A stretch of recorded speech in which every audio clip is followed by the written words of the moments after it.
kalian semua. Pada pertemuan kali ini, saya akan membahas materi tentang struktur, kaidah kebahasaan, dan cara menulis cerita fantasi. Mari kita simak bersama-sama. Materi hari ini yang pertama ada struktur teks cerita fantasi dibagi menjadi 3. Ada orientasi, komplikasi, dan resolusi. Saya jelaskan dulu yang tentang orientasi. Orientasi sering juga disebut sebagai pengenalan. Fungsinya adalah mengantarkan cerita.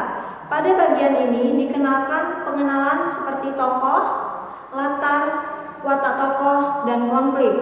Yang kedua ada komplikasi, merupakan rangkaian kejadian atau peristiwa hingga ke bagian klimaks atau inti cerita saat masalah untuk diceritakan. Yang terakhir ada resolusi. Nah, bagian ini menjawab masalah utama. Tentu saja dijawab dalam bentuk rangkaian peristiwa atau kejadian juga. Bagian terakhir adalah kesimpulan dan penutup suatu cerita. Yang selanjutnya ada ciri kebahasaan cerita fantasi. Yang pertama ada penggunaan kata ganti. Penggunaan kata ganti atau nama orang sebagai sudut pandang penceritaan.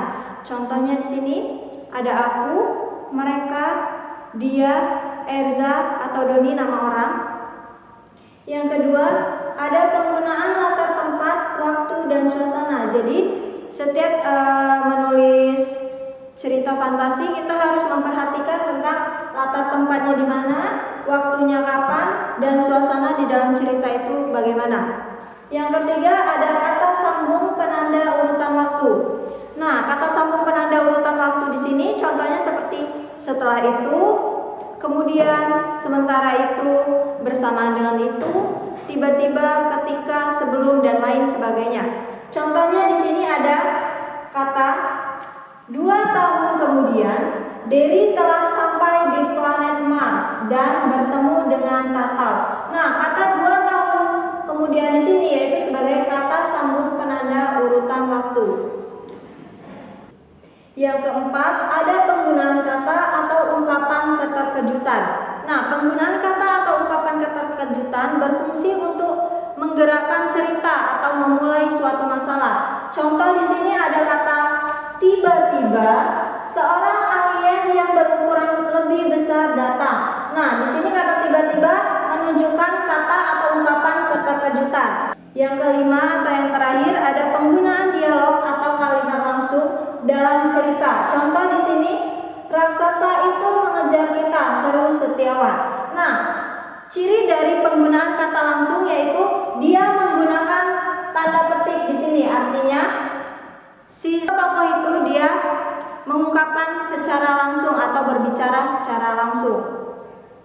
Nah, yang terakhir ada langkah menulis cerita fantasi. Di sini ada 5. Yang pertama, menemukan ide penulisan. Bagaimana menemukan ide cerita fantasi? Yaitu menemukan ide dengan mengamati objek nyata lalu diberi imajinasi.